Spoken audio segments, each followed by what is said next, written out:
Hello and welcome to Fergie's Gum. My name's Nathan and I'm joined as always by my good friend Ahmad. Hi Nathan, how are you? I'm good. I'm much better a day after the results against Liverpool than I was a couple of weeks ago. I think the last time we recorded, I think we had the Newcastle game coming up, didn't we? Or had we already done the Newcastle game? I can't even remember, to be honest. Let's pretend it didn't happen anyway, because it was a turgid display. But much better at Anfield. Much better at Anfield. I think, as you said over WhatsApp last night, it's probably our best performance under Ahmad. Yeah. I don't think anyone saw that coming. It was very unexpected. I think even the most deluded United fan wouldn't have seen that coming. I don't think anyone went into the game expecting anything. And yeah, like you said, I do think it was our best performance under Ahmad. I think the biggest thing for me out of that entire game was once we went 2-1 down after going ahead with Martinez's brilliant finish, by the way, that was a fantastic goal. Once we went 2-1 down, I just worried, and I'm sure every single Manchester United fan was watching that and going, oh, not again, not this, where we've crumbled. And De Ligt did not shower himself in glory in that game at all. I think he was at fault for both goals, really. In fact, he was at fault for both goals, glaringly obvious. And I just didn't want that to slip through the team again, because we've seen it many times where they can't do anything and they just run out of ideas, and that's basically it. But they had the mental resolve, and I don't know what was different. Was it simply the fact that we had our best players available out on the pitch yesterday? I don't think so.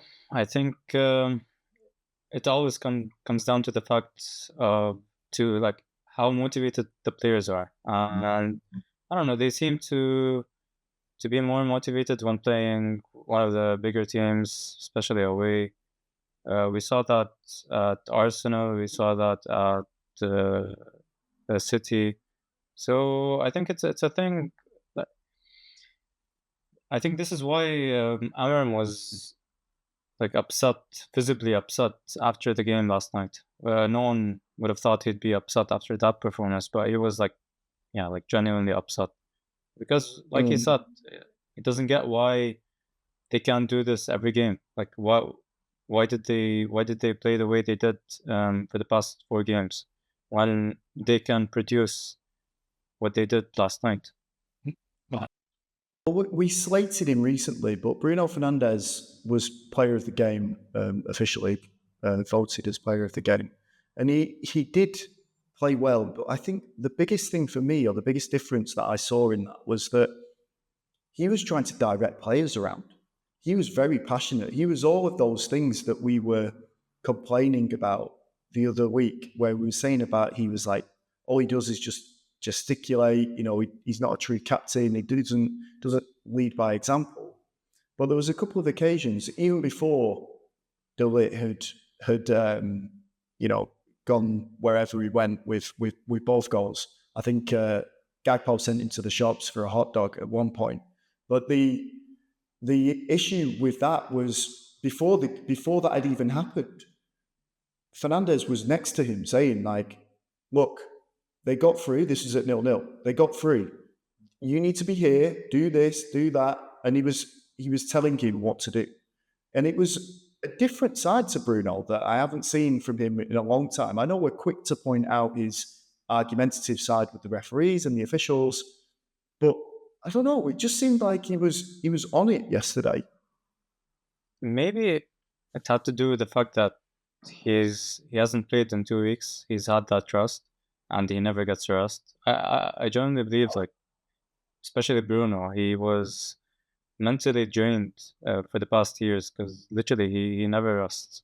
Even when we have a nothing game, like a League Cup game at home against a lower league side in the middle of the week, he plays. So yeah, he hasn't had rest in a long time. Maybe that trust give him time to reflect, look back, like at what he's been doing, just have more time for himself and what he can work on, what he can improve. maybe. But again, I'm not gonna. I still think he needs to change a lot. I'm not gonna just just say okay, everything's fine now. I need to see things consistently. That goes for the whole team. We're gonna get to that, but yeah, I think he and Ugarte were the best players on the pitch last night. I think in isolation with this one game, like you say, he had a break both physically and mentally. I think he definitely, if we go back to his post match interview, he spoke about we've been criticised fairly by the fans recently. So I think you're right. I think that break has kind of given him an idea about the things that have gone wrong for him, the things that he can affect himself, and he has the desire to do it, but he's directed elsewhere. It's directed at arguing with the referee. It's directed at moaning about not getting a free kick. Do you know what I mean? And then he's looked at this. Maybe they do look at social media.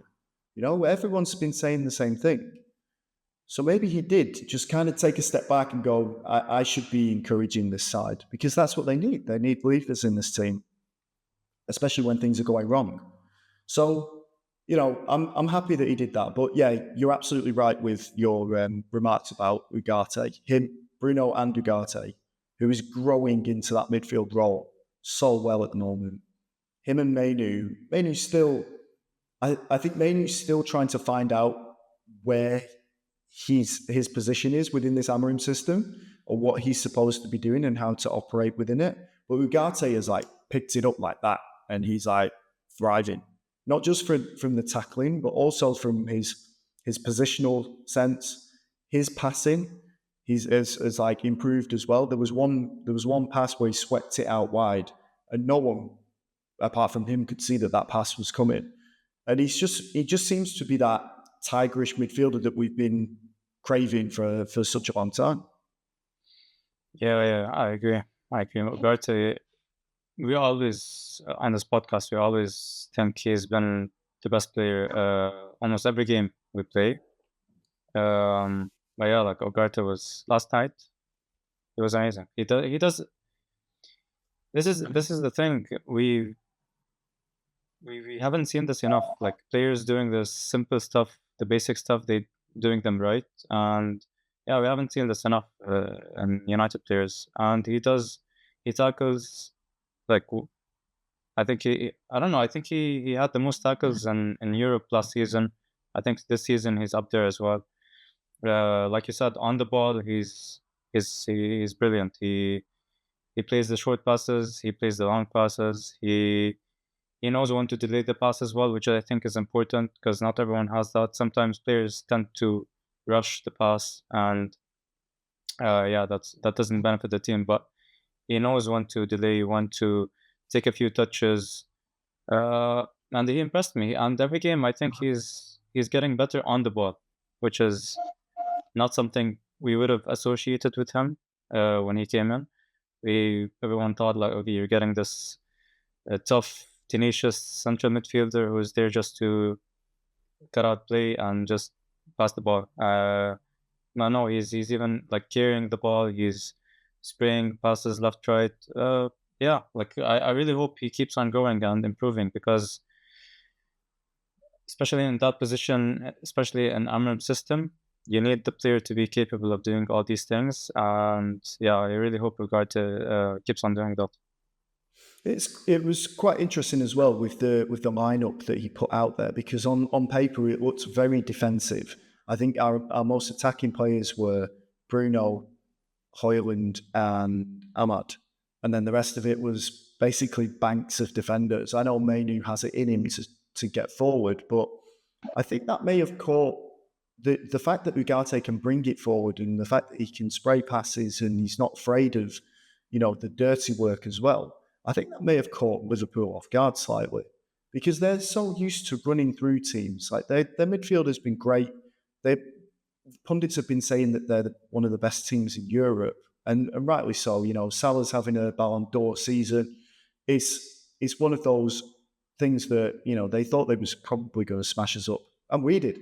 We thought they were going to smash us up about 4 or 5-0. But that midfield of Ugarte and Mainoo and the defensive stability that we had, we'll get onto De Ligt in a second, but the defensive stability that we had, I think it just created that platform where we could work from. And then Ugarte bringing it forward and Mainoo bringing it forward and Dowell popping up in positions and Nazraoui popping up in positions. And look who scored our first goal, you know? It's good that we've got this. We're going to be solid, but we're also going to press forward at every opportunity. And that we talk about who scored the first goal. The third goal could have been scored by our other centre back in the dying seconds, because that's how they're playing. And I think that's what Amorim was so happy about, seeing that like pressure and fighting till the end and chasing down every ball and just wanting it as much or more than their opponents. And I don't obviously my brain has gone blank whether we recorded a podcast after the Newcastle game or not, but it was a complete contrast to that. A complete contrast to that. And I just don't know how that happens.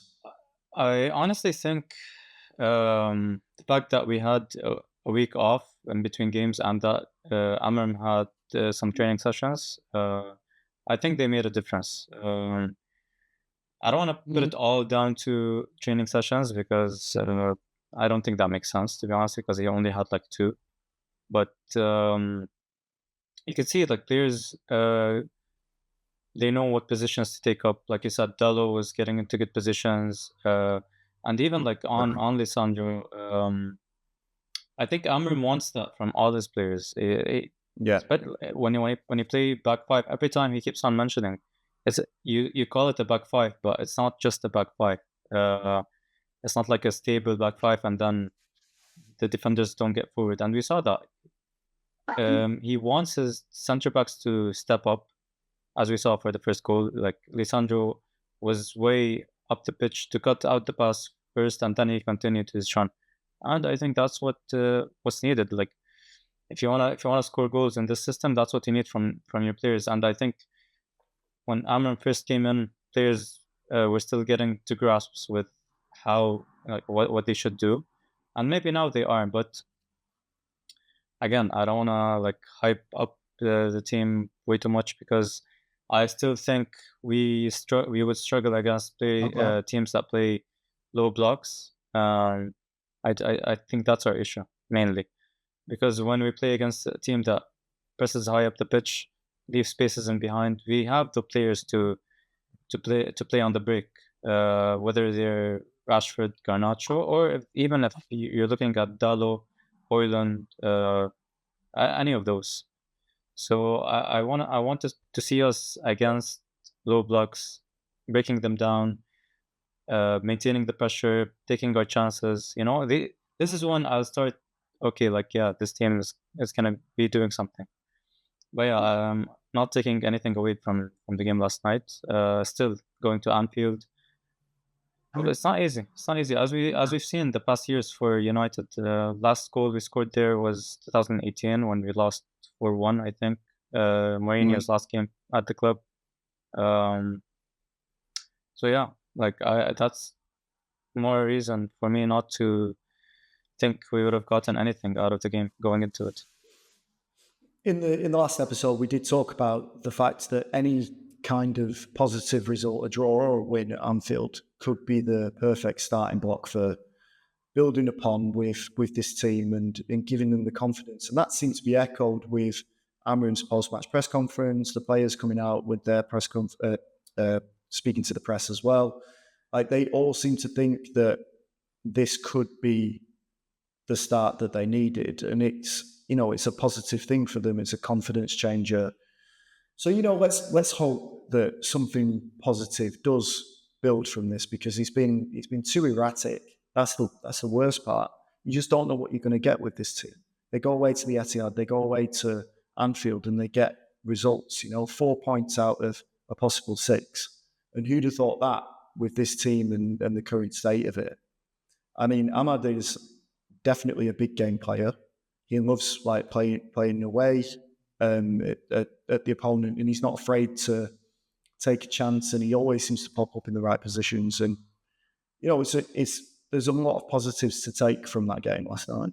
I There think was one of the biggest issue that we have, and the most glaring one, is that we haven't got a striker that can be clinical. When you look at Hoyland's chance, I think it was pretty much after this that you messaged me and said something along the lines of, he's not very good, or something.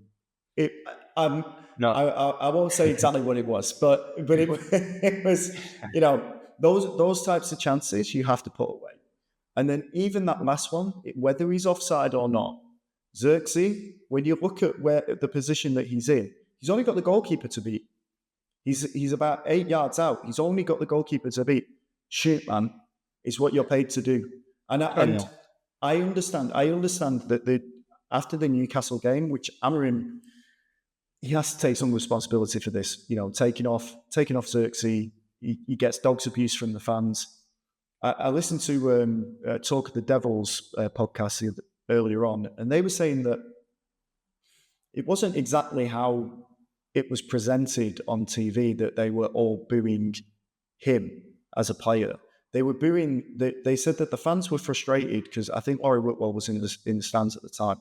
Said the fans were frustrated at that point. We 2-0 down to Newcastle, playing abject football, and when they made the sub, they thought it was going to be like people around him was like it could be Casemiro, it could be Eriksen. They were playing dreadfully because they're past their sell-by date.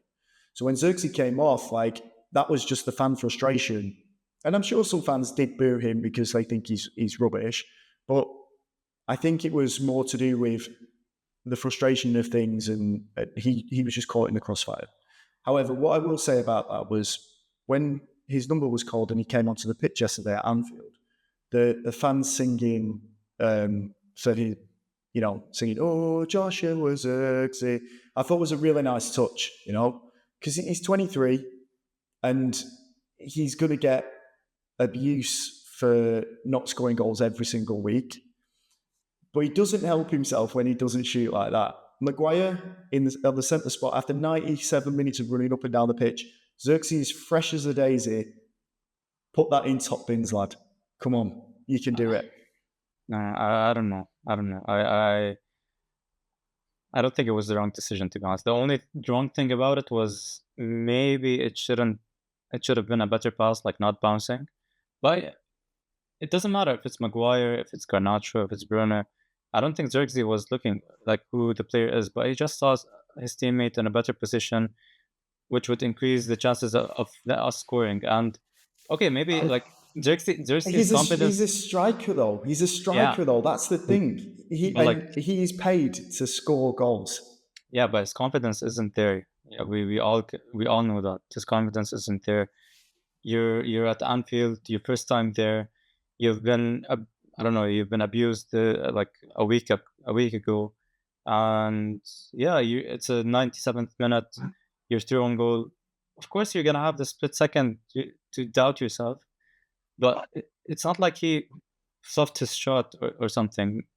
He's the type of player to create as well. He's not a ruthless like ice cold striker who he Yeah, just thinks of scoring, like which is sometimes I personally that's the striker I'd want, like a Ruud van Nistelrooy, Robin van Persie kind of player. But yeah, I don't think it was the wrong decision to pass.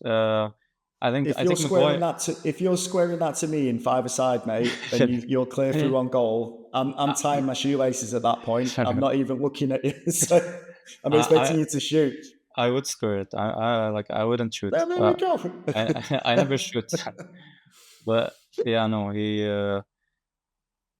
I'm not dogging him. I'm not dogging him specifically. Like I just think in those moments that they're split second moments. Hoyland had one in the first half as well. Or I was it the blame second Hoyland. half that he? I blame Hoyland. Yeah, First half, like I yeah, blame Hoyland for.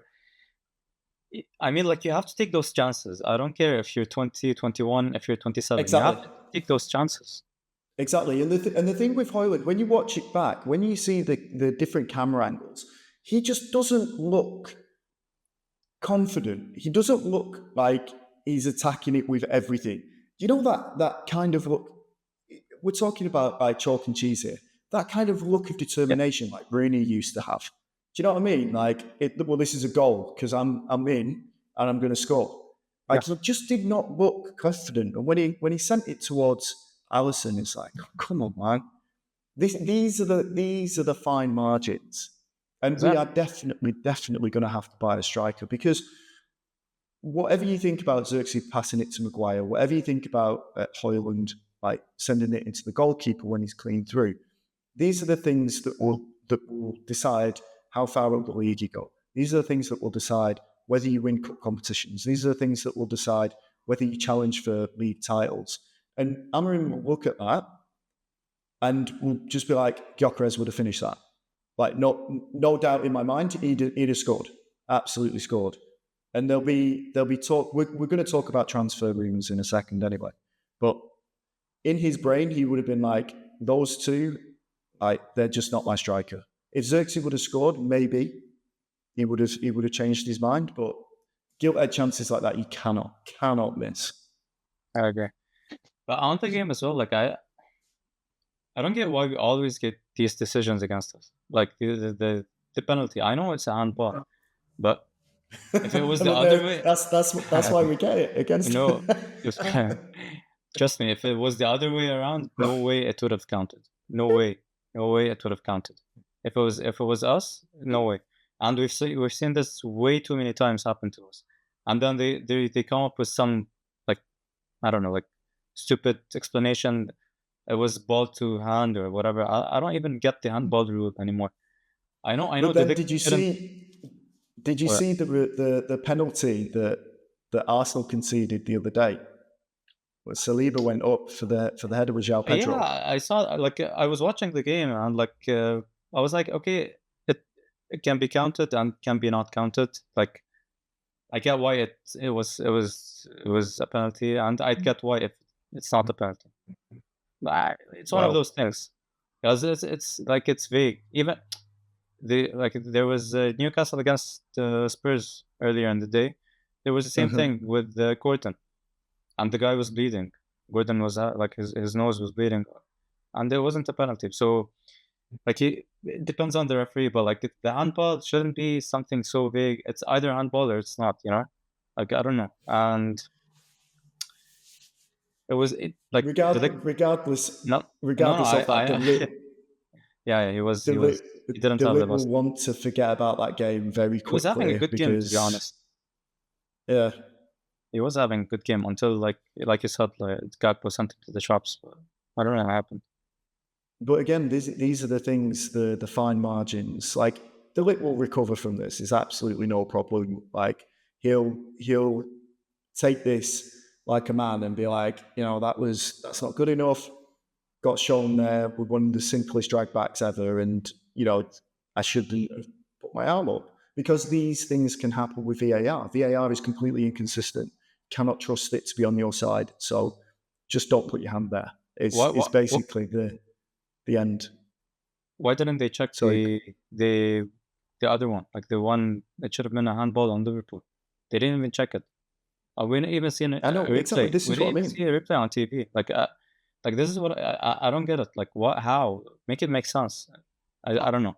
I just think like I think like going forward, if you wanna challenge for like titles and stuff, you need to have this certain, I don't know, like something about you as a team that forces referees to even like, okay, I'm not saying count everything, but like they have to feel forced to check, and we used to have Yeah. that, and like ever since Klopp started talking about how referees favor United, yeah, like I don't know, they just literally stopped giving us anything. I don't know how. Like it's weird. It's just so weird. It's so weird to me. Like it's been happening for a few seasons now. Like, I don't get it.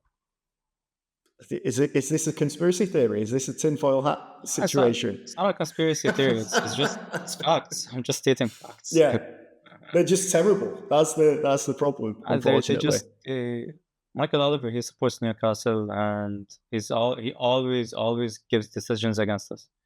Okay, why didn't they check the Darwin Nunes against the Lick? That was malicious. He wasn't even looking at the ball. He was looking at the lick and he literally barged into him. That's a red card. If you wanna actually talk facts, that's a red card. In the rule book, that's a red card. But they don't even check it. Last season, he sent off Dallo at Anfield again. Like, why do they keep putting Michael Oliver on these games? He's not a good referee. Why do they think he's a?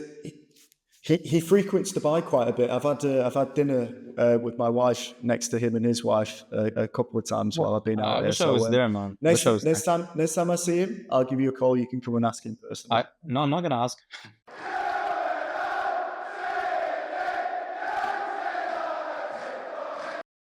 Well, it is the season to be talking about transfer rumours now that the January window is open.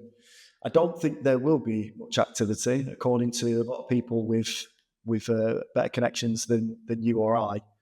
But it does seem that if there's outgoings, that we might make incomings as well. So I don't know how that's going to work, or unless Jim Ratcliffe finds a 50 million bag of pennies or bag of pounds down the back of his sofa. I don't know how it's going to work, but there are transfer rumours, so we're going to have a little look at them, see how likely they're probably going to be, and I guess just look at the players that might be going out as well. So what better place to start is Marcus Rashford, whose future is still up in the air, still ill. Like, I don't know if he is or not, but I remember this happening a few times last season as well, where he was ill and couldn't train the squad. It seems like his exit is a matter of time, right? He's not getting back into this team. That's the way it looks right now. Yeah, I think we've talked about him like way too often for the past few weeks.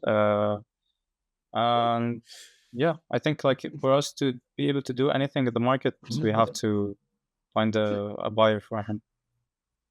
Well, they're saying reports in Italy are saying that he might be going to AC Milan, or that AC Milan are interested in him. I think that's more on a loan basis, because any team in Italy cannot afford to pay his astronomical salary. So I think any move where he leaves in January, unless it's to Saudi, which again Saudi clubs have denied. I don't know. I always find it interesting, right? When they say, because David Ornstein was on one of the I think it was like Fox Sport or something like that in the US, and there's a clip of him doing the rounds about like saying there was links from Marcus Rashford to Saudi Arabia, but Saudi has denied this any chance of this. But you're saying Saudi. It's basically like England has denied that this is going to happen. There's no like specific team assigned to this. It's not like Al Nasser have said that they're in for him. It's not like Al Hilal have not said that they're coming in for him and denied it. So there must be one team that keeps getting connected. It must be Al Nasser, right? It must be. They're looking for a change, and I think the reason they say Saudi is because in Saudi there's only 3 teams that are financially backed who can actually afford these big name players, which are Al Nasser, Al Hilal, and Al Ahli, I think. So right. Yeah, so like probably these. I thought there was more than that. I thought there was a couple more as well. I did a thing a while ago for Arab News that was about the teams that you should support if you're getting into the SPL, and I'm sure there was a few more that were funded well, but not great, because like Damak is there and they're like property developer. Damak and like Al Ittifaq, like the Qadsiya, like the club Jared's at. I think he's at Qadsiya. Yes. Yeah. So I think they can't afford him, but like I think I saw also like on the same thing you're talking about, like Ornstein, he came out and he said that the fact that Rashford isn't interested is not true. So I don't know. That was weird as well. Interested in going to Arsenal? Going to Saudi. Oh, right. Okay. He'll go where the money is, right? That's what most mercenaries do. I don't think they'll go. I don't know. The other one of the incomings was, I think it was, who was it? It's gone off my screen now. It was Nuno Osimhen. Mendes? Huh, wasn't. No, it was Osimhen saying that, but they've had to come out in Napoli have had to come out, or Galatasaray have had to come out and say he's not leaving the club in January to go back to Napoli so that they can sell him. So they're expecting him to stay for the entire season. And I think there were kind of murmurings on social media over the last few days about Osimhen going back to Napoli so that he could orchestrate a move out during this window. He seems to be doing well over there, and I can't see why he wants to leave right now. But when you're talking about gilt-edged chances and like clinical strikers, he's one of the first names that you would go for, right? Yeah, yeah. If there's any chance of us finding a deal to bring him in, we have to do it.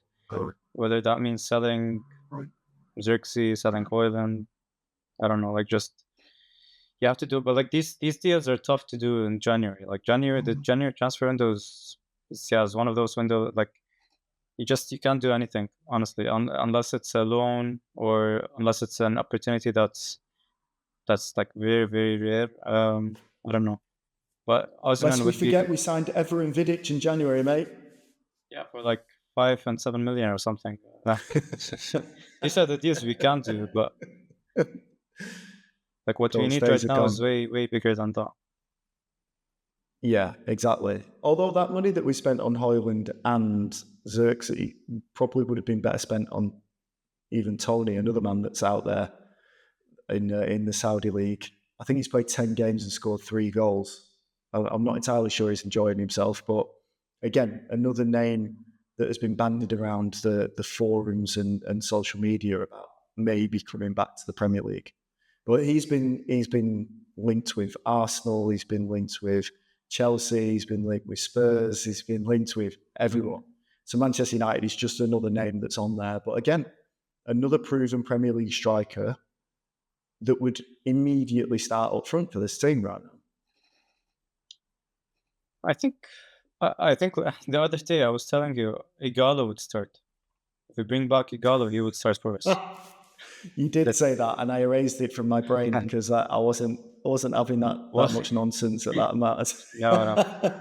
Igalo, he is a proven, like not now, but like at the time he was a proven Premier League Oh yeah, striker. But maybe these are the kinds of deals you can do in January. That's what I I don't know. Like it just we need someone to score goals. We just need someone to score. I'm still hoping Hoyland and Xerxes like find their form and they start getting into the rhythm. I'm not like just giving up on them. Even Xerxes, I'm not really, giving up on him. I don't want him to be sold just for the sake of it. yeah. But yeah, I don't know. Like we need someone to score goals, and Hoyland has had time. That's the thing. Like he can't keep Yeah. on saying Hoyland is young. He's 21 or whatever. Like he's had chances. He's had time, and he's not taking them. So I don't know. Has he had an experienced veteran next to him though that is been there, done that? Because we've always seemed to do that over the years, even with an Igalo, even if, with a Cavani, a Falcao, an Ibrahimovic. Like we've managed to get a player at their maybe at their peak, I guess, or they're about to fade out, and they've managed to bring the younger players through with them. And we don't have any leaders up front in this team. Like Rashford was probably supposed to be that guy right now, but he's not. So would someone slightly older be able to do that job, do you think? Do you think that's what's missing at the moment for those players? Maybe like, of course, you always need that the yeah like someone to learn from. But they had, for example, Van Nistelrooy. I know it was for a short time.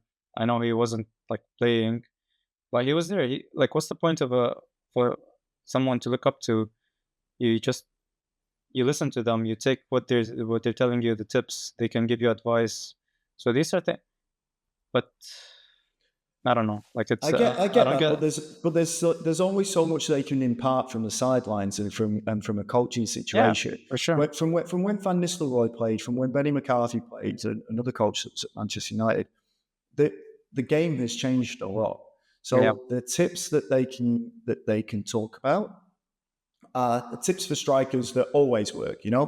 Make sure you're in the right area. Make sure when the winger's got it, you crash the box. Make sure all of these things can help and they can contribute to the overall player. But I think what I mean is someone that's not only on the pitch scoring the goals with them, or alongside them when they're playing in the squad, but also like able to, I don't know, they know the game currently, so they can help them and encourage them in game situations rather than you know showing by example rather than for shouting from the sideline. I Is get what I'm it. trying to get at. You're right. You're I, right. Yeah, I agree.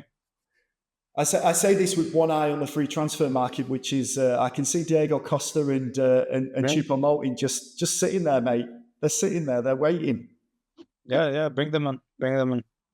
That's what we need. But moving slightly further back, I think it should be the end of Casemiro and Eriksen this season. Like whether it happens in the summer or in January, I don't know. But they didn't. Did either of them come on yesterday? I can't remember. No. So again, I'm sure Ratcliffe and his cronies are looking to get them off the books as soon as possible. And I still think Casemiro could leave by the end of the season, by the end of this window. Yeah. But Yeah. there's the only teams that can afford him and the only teams linked to him are in Saudi. Yeah. I think it would be good for him to move to Saudi. Like, there's nothing else for him to prove. Nothing more for him to play for.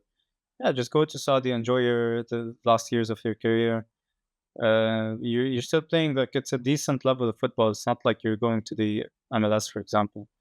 Mm. And you're making money. So I don't know. Like, I hope for him and for the club we can manage to do something. We all thought that was gonna happen last summer, but it didn't happen for some Yeah. reason. And I'm not sure it's gonna happen this January. But if it's not this January, then I'm sure he's gonna be off in the summer.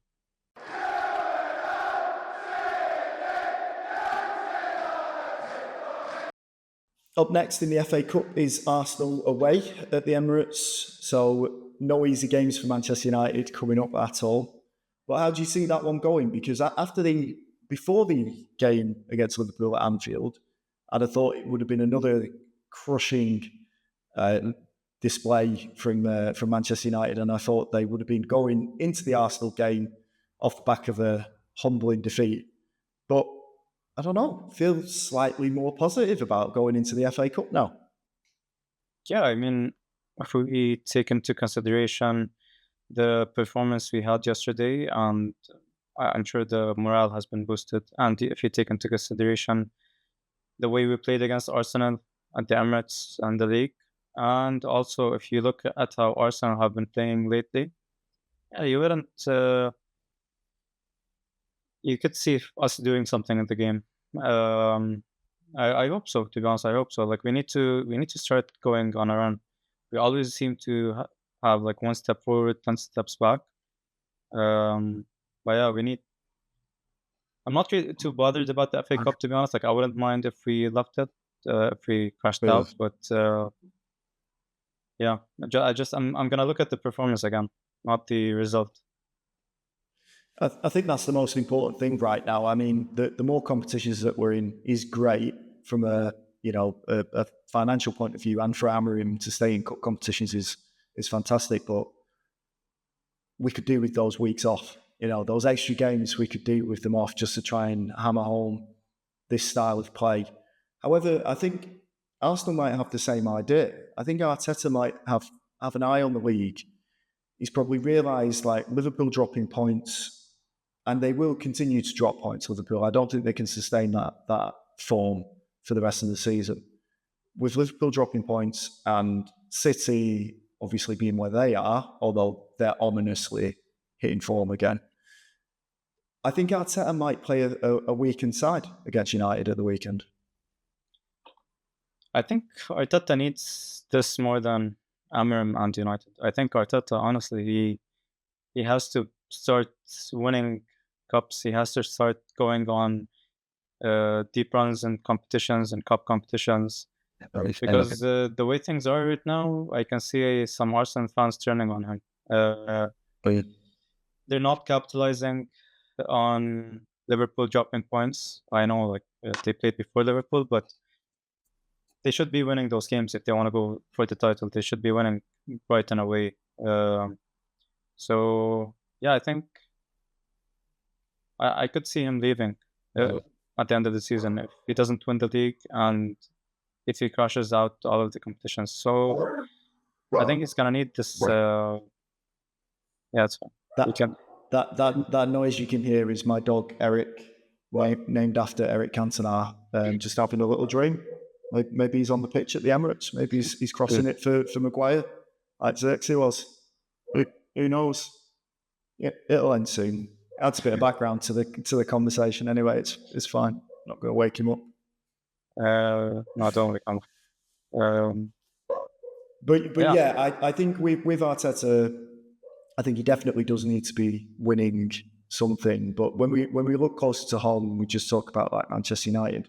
As you say, I'm not really that concerned about this game. I know that sounds bad, but I'd rather look at the performance, as you say. I'd rather see the green shoots of recovery from this team, and hopefully that the consistency starts to creep in as well. Because I mean, Arsenal are a good side, but they're definitely beatable, definitely. So it'd be interesting to see whether or not Amorim, again, maybe he would choose to field some fringe players in this. I mean, it could be nasty if we do get Casemiro and Eriksen, No. but I don't care about I don't care about that game not that much, to be honest. Right, but Yeah. I think it could be a game where he does continue to experiment. I think one person that should be in the starting lineup after his cameo yesterday is Garnacho, because I thought he played well when he came on. I thought he did the job of running up and down very well. Yeah, he did well. He did well. Got an It's a good. assist. Yeah, it was a good. It was a very good assist. I don't know. He should do that more Maybe, often. Yeah, like cutting it back. well, maybe now that he's deactivated his X account and he's got less distractions, so now he can just concentrate on his football. But like the thing with Garnacho is he always seems to be better off the bench. Whenever he starts, he doesn't seem to have the same impact he has when he comes off the bench. So I don't know. I think you would start him. You would start Xerxes, for example. Um, yeah, I don't know. And Arsenal, like I think Arsenal, they even if they wanna play French players, they don't have the capabilities for it because they have a lot of injuries right now. Like Saka, even Nwaneri, like he was injured as well on the weekend. Yeah, Sterling has been injured, so I don't know. Like I think they're gonna have to field their strongest 11. it could be a game that neither team wants to win, which Yeah. is, it says a lot about the diminished kind of I don't even know what you would call it, the status, I guess, of the FA Cup. I mean, we tarnished that, didn't we, when we went off to the Club World Cup that time, and we got chastised by the press for going Yeah. out there and playing in that competition. But it's the FA Cup's great. Like I really enjoy watching it, but it's I really enjoy like the giant killing like teams, like a Rochdale versus Liverpool or something like that. But then again, maybe maybe this would be a giant killing if Man United beat Arsenal right now. Yeah. Uh, So it's like what do you think? What do you think the score will be? I don't know. Like there isn't any replays, right, in the FA Cup anymore. No replays, no. I don't Yeah, think so so. I think it's gonna be a draw, like 0-0, penalties. And then penalties. Yeah, and And then we who won wins? penalties. Yeah, I think we can do it on penalties. I mean, What about? I think we'll get beat. I think we'll probably lose like a very close game, maybe like 2-1. I can't see us like losing in a like by 3 or 4 like we would have done, or what we probably would have predicted a few weeks ago. But I think it'll be one goal. I think it would just be. I think Amorim will probably play a few of the players that aren't necessarily integral, and I can see like your Casemiro's coming on, your Ericsson's coming on, like Malasia. maybe even giving Malacia, maybe even Wheatley getting a shot up front at some point. Like not from the start. Maybe Collier gets a run as well. These are the Like, games to do it in, you know. These are the games to do it in. exactly. Like this is the game you start Collier in. This is exactly the game you start Collier in because you want to arrest Kobe or you want to arrest a guard to.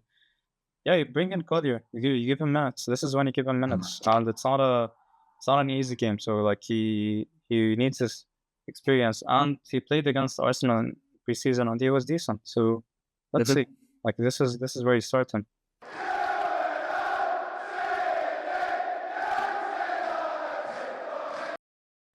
There we go then. The end of another podcast. Slightly more positive podcast this week, I feel.